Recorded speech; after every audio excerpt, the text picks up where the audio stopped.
hardships and trials and difficulties, even in sufferings, let us all endure. Because the glory that will be revealed to us can never be compared to all sufferings that we have right here on earth in this life that we have. Let us all journey together and wait patiently for the coming of our Savior Jesus Christ, because He is coming. It's time for us to turn our eyes to the heaven, because our King will return for His own. Hallelujah. He is coming for you. He is coming for me. Take heart, people. Take heart. Take heart. Be courageous. Let us all be strong. Hallelujah.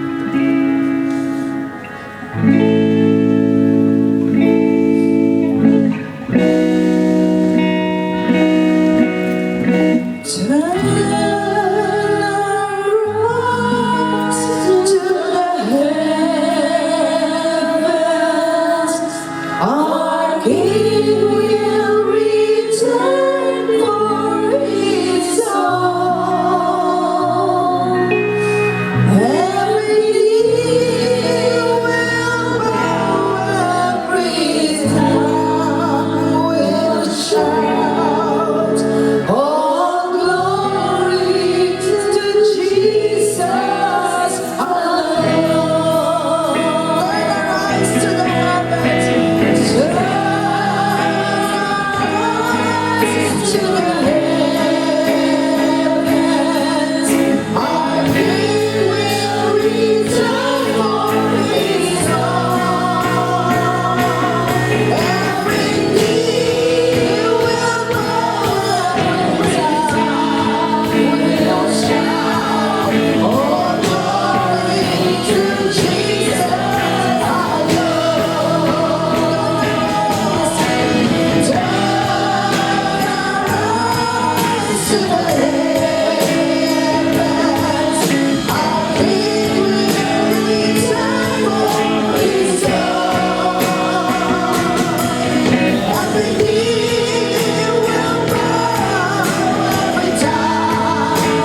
opportunity to dwell in your holy, divine, precious presence, Father.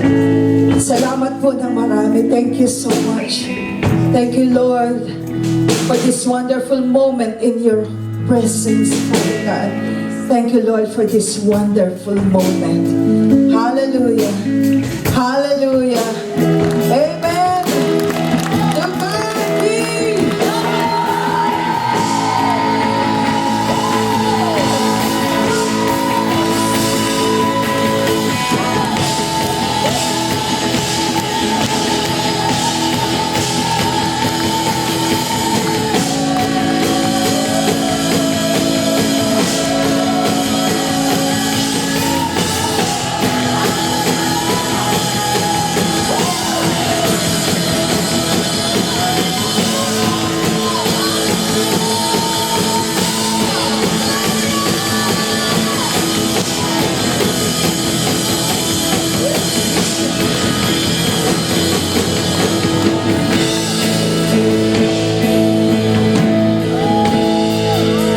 Bago tayo maupo, pwede bang marinig from this part? May I request everyone on this part, on my right, we shout hallelujah. 1, 2, 3. Those who will shout loudly, those who will shout loudly, those who will shout loudly, you will have a Jollibee. Okay, from this, at the center, to God be the glory! To God be the glory! Let's sing kung sino ang mas malakas at maraming matatanggap na Jollibee. Dito naman po, glory to God! And we all say, Amen!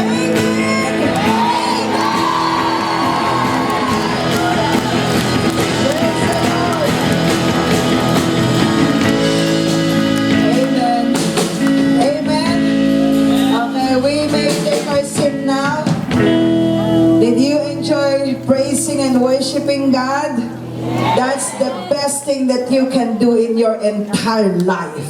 To offer to God the praise and worship that He deserves. Hallelujah.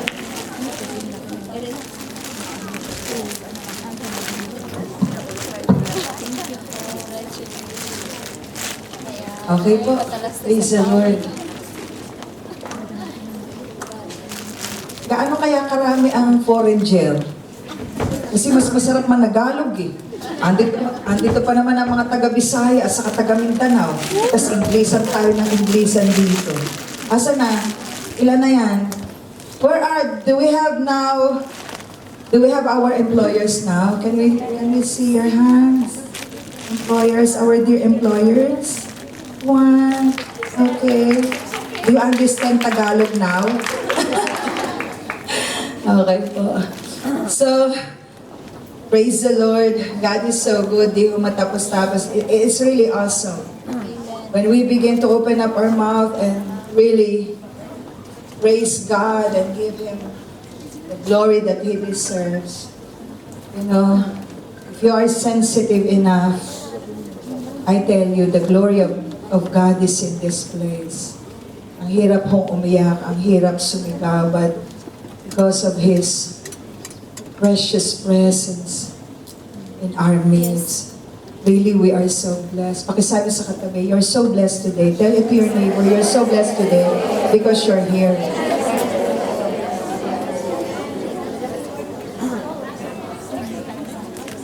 Okay, to another one, another neighbor. We're blessed today, we are here. We are blessed. May I see again all the hands of our first-time guests? First time you had attended our anniversary. Not hands, I want you to stand up, please. Wow. Praise the Lord. Shall we give the Lord a clap of praise? Thank you for coming. And just sit back and relax. And before we'll will make it sure that before you leave this place, you had received such great, glorious gift of salvation and eternal life. Okay po? Hallelujah. Hallelujah. Ang ganda, no? Parang kung hindi lang kayo mga ngawit na katayo, hindi pa ako matatapos dito sa pagpupuyat pagsamba. Nakakaiyak lang. Kasi, ano po, the whole church, ano po, ang Jesus the True Redeemer, ito po yung church na narito tayo ngayon, ano po. Imagine, you know, for 18 years, we had lived, actually, you know, this church was established in the grace and the mercy of God. There is JTR, or Jesus the True Redeemer Ministries, because of only God's mercy and grace. This church has been established in His mercy. So hindi sino hindi maiiyak for 18 years. We had been brought so far. God had brought us so far. God had brought us this far. Ano po? So praise be unto God. And now, let us welcome our pastors from the Philippines to give us greetings and encouragement. If the Lord tarries, will go on the 19th. Invited kayo sa 19th. Okay. If the Lord tarries, kung di pa siya dumarating, so you're all invited again. So are you ready to listen? Amen. Okay, to all the greetings and encouragements of our pastors in the Philippines. So let us one by one call them. Are you ready, pastors? Walang kakabahan.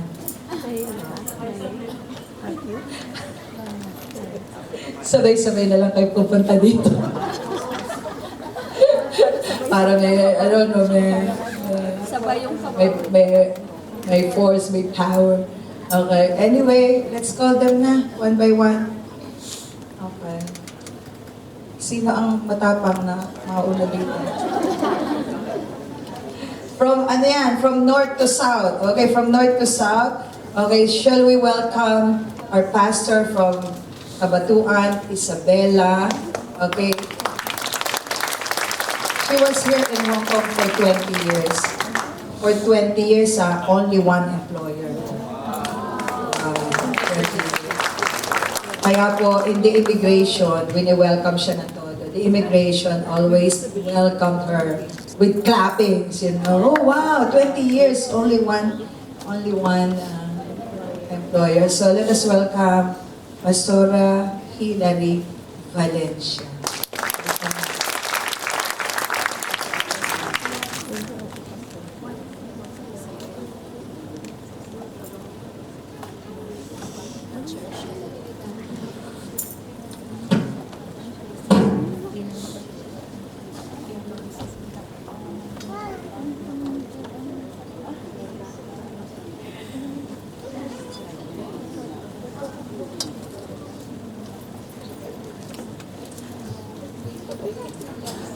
Praise God. It's good to be back. Tunay nga po na nakakakaba sa taas. Sabi ko, naiyot yung puso ko sa baba. Okay, but I know God is with us, and I know that God is going to do something good in our midst. Not only good, but even great. Amen. So, let's prepare our hearts, for God is, you will not go home empty-handed. Amen. Amen. Who is expecting something great today? Amen. So to God be the glory. And as Pastora Gina has said a while ago, I was here as a domestic helper also for 20 years with only one employer. And I know that with those 20 years, God has blessed me so much, not only with financial blessings, but spiritual blessings. And I can say that my employer was my grace developer. wala po sana ako dito kung hindi dahil sa mga bagay-bagay that I have gone through at tunay nga po na mabuti ang Diyos. And I was here for 20 years and I went home in 2009, and then after 2 years, the ministry in Cabatuan Isabela was established by God's grace also. And now our ministry in Isabela is will be celebrating its 15th year anniversary this November, and you are all invited. Everyone is invited to come there to join us on our 15th year anniversary. And with the grace and with the love of God, our ministry there is flourishing, and God is bringing people around so that they can also enjoy the goodness and mercy of God, the love of God. And I'm so proud also that my barangay mates are here. Yeah, so some of them are attending already in Cabatuan. And so yeah, they are our church mate there in Cabatuan, and they are so very supportive. So our theme today is to God be the glory. So how can we give glory to God in our everyday life? Amen. So Pastor Gina said that we will speak for 5 minutes only. But my introduction is 10 minutes because I am kinakabahan. Okay, so I want to share this message for each and everyone. Heaven's Guide to Proper Fashion. Okay, so in our everyday lives, we want God to be glorified, right? But how can we glorify God? Do you want to look beautiful every day in front of God? Who wants to look beautiful? Amen. Growing all gracefully and beautifully for Jesus. That should be the goal of every Christian. That should be the goal of every child of God. Amen. So God is not looking at our beautiful gowns. When you look at your gown, beautiful. Our tuxedos, tuxedo ba? Our Barong Tagalogs, and lahat po ng ating mga damit ngayon. Hindi yun ang tinitingnan ng Panginoon. But He is looking for the beautiful wardrobe that He has prepared for us since time immemorial. And that wardrobe is laying in His closet, ready to be worn. Nakahanda na po yung damit po natin. Ano po? And it's been prepared for you and me for the honor and glory of His name. So we can read in Colossians 3:12, therefore, as God's chosen people, holy and dearly loved, clothe yourselves with compassion, kindness, humility, gentleness, and patience. So here is God's heavenly proper fashion. Number 1 is compassion. Do we have compassion? Compassion is a feeling of deep sympathy and sorrow for one another who is hurting, who is in pain, or who has misfortune. And it is accompanied by a strong desire to help the suffering. Jesus showed the greatest compassion for mankind when he died on the cross for our sins. So this is what God wants us to have in our lives. We must have a deep sympathy for those who are hurting, those who are in need, and everyone around us. Do we have that in our wardrobe? Do we? Praise the Lord. Number 2 is kindness. What is this kindness? Kindness is something our world is desperate for. With growing fears and anxieties, everyone could use a kind word or gesture. So your gesture and your kind words are enough to make a difference in this world. As Christians, God calls us to be the light in the world, to love and to be kind to all, even to our enemies. Who has enemies here? Christians don't have enemies because God says you have to love your enemies. Amen. And kindness brings out the sweetest side of you. Ito daw po, the sweetest side of you is kindness. So, kailangan nandoon po yung kabaitan po natin. Minsan, ang kabaitan po natin na pag nakaharap lang. Di ba? But it should be nakaharap man o hindi, walang plastikan. Amen. And number 3 is humility.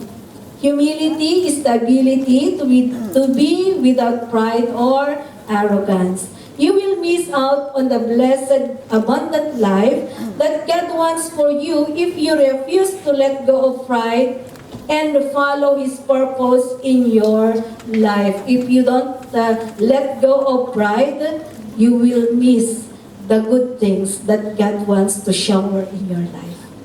Amen? So, let God lift you up, not your ego, not your position, not your achievements. Amen? And only what we have done for Christ will last. Start choosing today to come humbly before God so that He can lift you up. So ito po, the first thing that we have to do is to humble down ourselves at the feet of God. Nothing else. That's the first step. So number 4 is gentleness. Are you gentle or harsh? Gentle. Huh? Always? Okay, gentleness is the quality of being kind, tender, and mild-mannered. You are soft, you are calm. Meron po bang ganon? O pabigla-bigla? O pasigaw-sigaw? Hello? So, do not let the world make you hard. Do not make your circumstances make you hard. Do not let pain make you hate. May mga sakit sa ating mga puso, sakit sa ating mga kalooban, na siyang dahilan that we have hatred in our hearts. Do not let the world make you hard. Do not let pain make you hate. And do not let bitterness steal your sweetness. Amen. Kasi kung ang mukha po natin mapakla, kagaya yan ng ampalaya. Amen. Nakikita yan. Nararamdaman ng mga nasa paligid po natin. So be sweet all the time. Sabi po, do not let the devil steal your joy. Okay? Ako minsan, pag hindi maganda, di nararamdaman ng aking asawa, sabi niya, oh, bayang manang ni Satanas, takawan naman ta, joy mon. Yeah? Hinahayaan mo na naman si Satanas, ninanakaw yung kagalakan mo. So do not let the devil steal your joy. Be happy always. And number 3 is patience. Sino po dito yung patient? Ha? Sino dito ang andun yun pong endurance, kahit napakahirap po. Alam po natin kung paano yung mga pinagdadaanan po natin dito sa ating mga employer. Pero hindi naman lahat. Pero kailangan pa rin ang endurance, kailangan pa rin ang patience, di ba? Hindi ka pwede maging ikaw ang amo. O sino dito ang amo? Mas amo kaysa sa kanyang amo. Meron po ba? Amen. So, kailangan kahit ikaw ay professional sa ating pong minamahal na bansa, you have to be patient. Kailangan nandoon po yung magpapakumbaba. Okay, so ito po, patience is the capacity to accept tolerance, delay, trouble, or suffering without being angry or upset. Tayo minsan, pag may narinig lang tayo, nag-flare up na kaagad, na-upset na tayo. Pero wag, ito po yung magiging challenge po natin para maging mas mabuti. Sa aking pong amo noon, may mga amo may mga dito, may mga amo, ang Tagalog lang. Kasi ang aking perfectionist, kasi sabi niya sa akin, kung kaya mo ng 82, di ba, i-grade down niya yung aking mga niluluto, yung lahat ng aking ginagawa. Kung kaya mo ng 82, kaya mong 85. Eh, di naka-85 ako. Kung kaya mo ng 85, kaya mo ng 92. Grabe, Sabi pa niya sa aking pong mga niluluto, you know, by looking, I know where you have gone wrong. Diba? By looking, I know if it's good or not. Oh, kung may amo kang ganun, grabe, Pero natiis ko. Kasi, may joy naman ako na gumagawa ng aking mga trabaho. Ang lang doon, kung wala ka ng joy, umalis ka na, maghanap ka ng iba. Pero, yun, sabi ko nga, ang aking amo, ang aking naging grace developer, siguro kung wala yung paghubog ng Panginoon through my employer, hindi ako naging ganito. Amen. Baka mas mataas ako ngayon. Hallelujah. To God be the glory. And so, ang sabi po, patient people enjoy better mental health and are better friends and neighbors.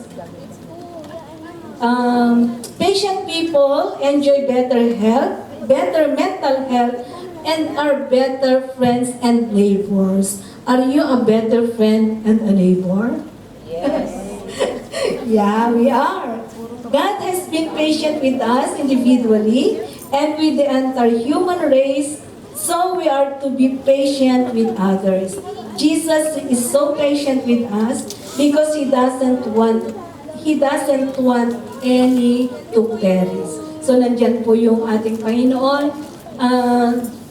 He is so patient with us. Even if we are not yet, yung hindi pa tayo na mold, nandoon po yung mga kailangan pang tapyasin sa ating pong mga ugali, but God's still waiting. God is still so patient and waiting for us. Amen? So don't be in a hurry. God is waiting. But, huwag ka namang, Lord, wait for me, baka mamaya, sabi ni Pastora kanina, God is already at the door. Eh, pag nagbukas na yan, paano na? Amen?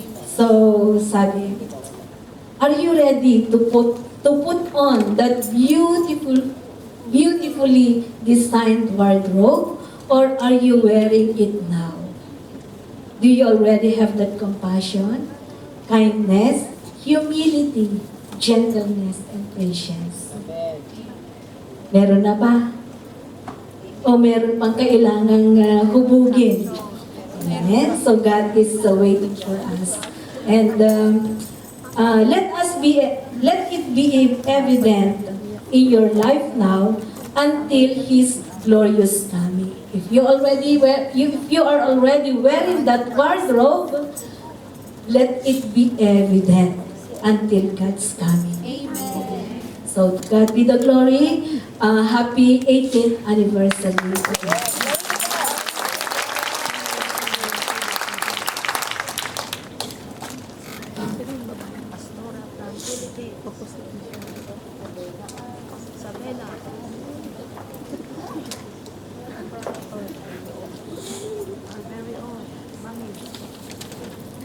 Thank you so much, Pastora Hilary, for that challenging message.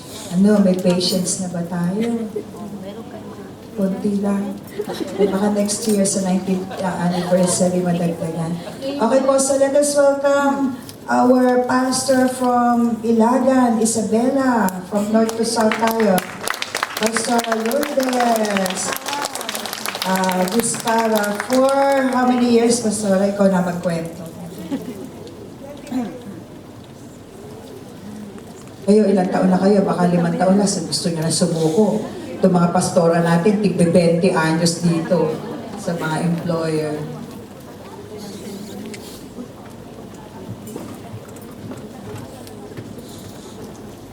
Kiri, ito ka? Main event ko rin ako sir.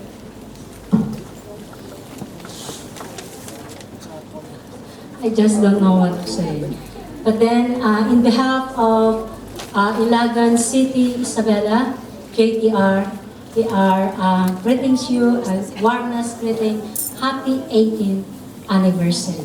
To God be the glory. So the text that I want to share to you has been a text that is so profound in my life because it's made a too heavy testimony over my life. My text is from Jeremiah 15 verse 20. Kinakabahan ako. Kahit pala yung... There it is. He said, I will make you a solid bronze wall as far as they concern. They will fight against you, but they will not defeat you. I will be with you to protect you and keep you safe. I will rescue you from the power of wicked and violent one. I, the Lord, have spoken. So these verses, glory to God, so this verse have, there is three characters that build up my personal life. And number one is strengthen your faith. So this strengthen your faith from the very first thing that we read. He said, I will make you a solid bronze wall.